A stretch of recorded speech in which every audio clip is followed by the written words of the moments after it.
Welcome to our channel. ప్రస్తుతం తెలంగాణ రాష్ట్రంలో CM Revanth Reddy గారు బంపర్ ఆఫర్ ఇస్తున్నట్టుగా తెలుస్తుంది. 26 లక్షలకే డబుల్ బెడ్రూమ్ ఫ్లాట్స్, అది కూడా చాలా వర్త్ అండ్ వాల్యూ ఉన్న గచ్చిబౌలి లాంటి ప్లేసెస్లో.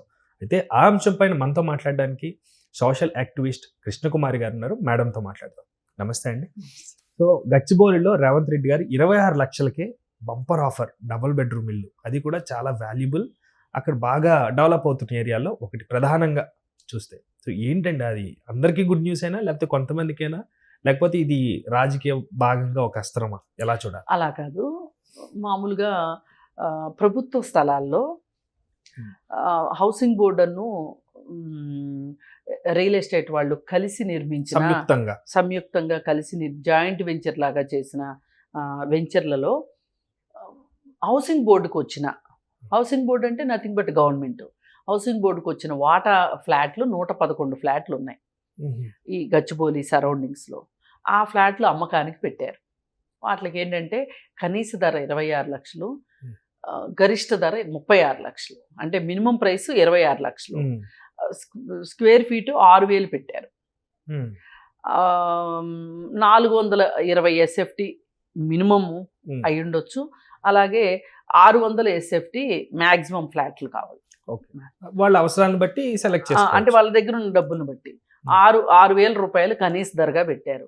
ఇప్పుడు ఆ ఏరియాలో దాదాపు 10,000 లేనిదే ఎక్కడ SFTకి ఫ్లాట్ లేదు.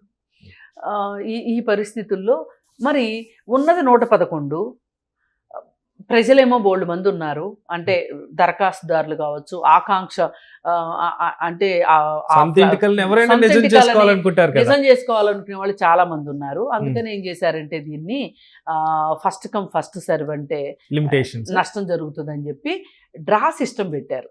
హౌసింగ్ బోర్డులో కూడా డ్రానే ఉండేది ఒకప్పుడు. హౌసింగ్ బోర్డులో లక్కీ డిప్పు ప్లాట్లు వేలం అప్పుడు కూడా కనీస ధర ఇంతని పెట్టేసేసి లక్కీ డ్రా పెట్టేవాళ్ళు. ఆ డ్రాలో వస్తే వాళ్ళ అదృష్టవంతులుగా ఫీల్ అయ్యి ఇప్పుడు కొన్ని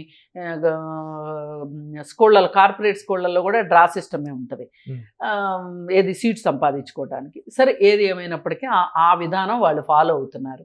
దీనికి వాళ్ళు పెట్టిన నిబంధనలు ఏంటి అంటే, ఏ వ్యక్తి అయినా సరే 50,000 రూపాయలు లోపు ఆదాయం ఉండాలి. అంటే సంవత్సరానికి 6 లక్షలు లోపు ఆదాయం ఉన్న వాళ్ళు ఇన్కమ్ లిమిట్ పెట్టారు, వాళ్ళు అర్హులు.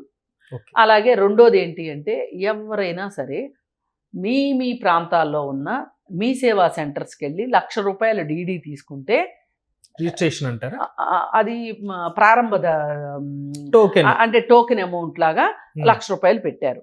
1,00,000 రూపాయలు పెట్టిన తర్వాత మీకు లాటరీ తీస్తారు.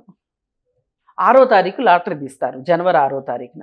ఆ లాటరీ తీసే రోజు కనుక మీకు లాటరీలో క్లిక్ అయితే కనుక మీకు ఏం చేస్తారు అంటే, మీరు అప్పుడు ఇమ్మీడియట్గా 25% కట్టాలి. తర్వాత ఇంకొక 2 నెలల తర్వాత మిగతా డబ్బు కూడా కట్టేసేసి రిజిస్ట్రేషన్ చేయించుకోవాలి. మరి మీరు ఇది సొంతం చేసుకున్నారు. ఈ సొంతం చేసుకున్న దాన్ని అంటే ఎలా పెట్టారంటే, ఇల్లు లేని వాళ్ళకే ఇది ఉండాలి అనే ఒక ఉద్దేశంతో ఇలాగ ప్రాజెక్ట్ ఇది. దానికి ఏం చెప్పారంటే, మీరు ఈ ఇంటిని 5 సంవత్సరాల వరకు ఎవరికి అమ్మటానికి వీల్లేదు, లీజుకి ఇవ్వటానికి వీల్లేదు, అంటే రెంట్కి ఇవ్వటానికి వీల్లేదు, మీరే ఉండాలి, యజమాని అందులో కంపల్సరీగా ఉండాల్సిందే. 3 నెలల లోపు డబ్బులన్నీ కట్టేసేసి రిజిస్ట్రేషన్ చేయించుకోవాలి అని చెప్పి పెట్టారు. అలాగే మరి ఇప్పుడు ఇమ్మీడియట్గా మనకు వచ్చే డౌట్ ఏంటంటే, కొన్ని వేల మంది 1,00,000 రూపాయలు కడతారు. నాకు నెక్స్ట్ క్వశ్చన్ కూడా అదే. అయితే ఈ డబ్బుల్ని ఏం చేస్తారు అని అంటే, వారం రోజుల్లో రీఫండ్ చేస్తారు.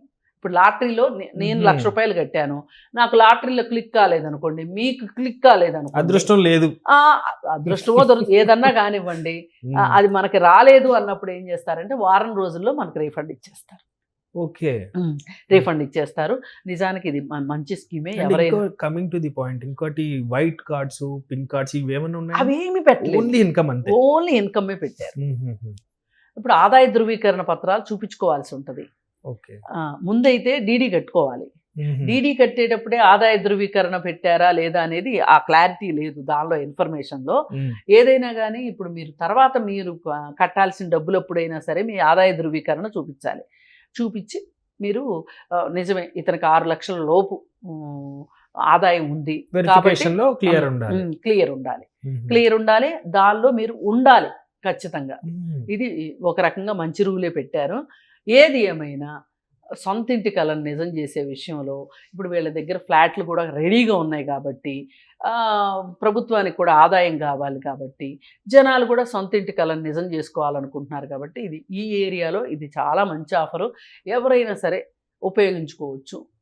ఇది ఒక రకంగా ఏంటంటే మనం ప్రజలకు ఇచ్చే ఒక అవగాహన. ఆ ఏరియాలో ఉండే వాళ్ళకి ఎవరికైనా సరే, ఆ ఏరియాలో ఉండాలి అనుకునే వాళ్ళకి దీనికి మీరు అర్హులు, ప్లస్ కొనుక్కోవచ్చు. మనం రికమెండ్ చేయదగిన ప్రాపర్టీ.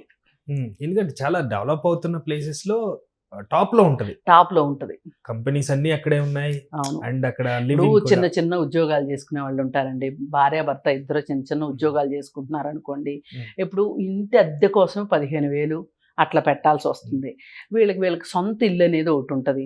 కనీసం 5 సంవత్సరాల తర్వాత అయినా అమ్ముకుంటే వాళ్ళకి కొంచెం ప్రాపర్టీ వాల్యూ పెరుగుతుంది, అవసరమైతే ఉంటారు. ఎందుకంటే ప్రధానంగా మనం ఎప్పుడు ఫస్ట్ నుంచి అంటారు కూడు గుడ్డ తిండి అట్లా అంటారు కదా, అట్లా అన్నట్టు ఇల్లు కూడా ఒకటి మెయిన్ ఉండాల్సిందే. సో ఓకే అండి, thank you so much madam.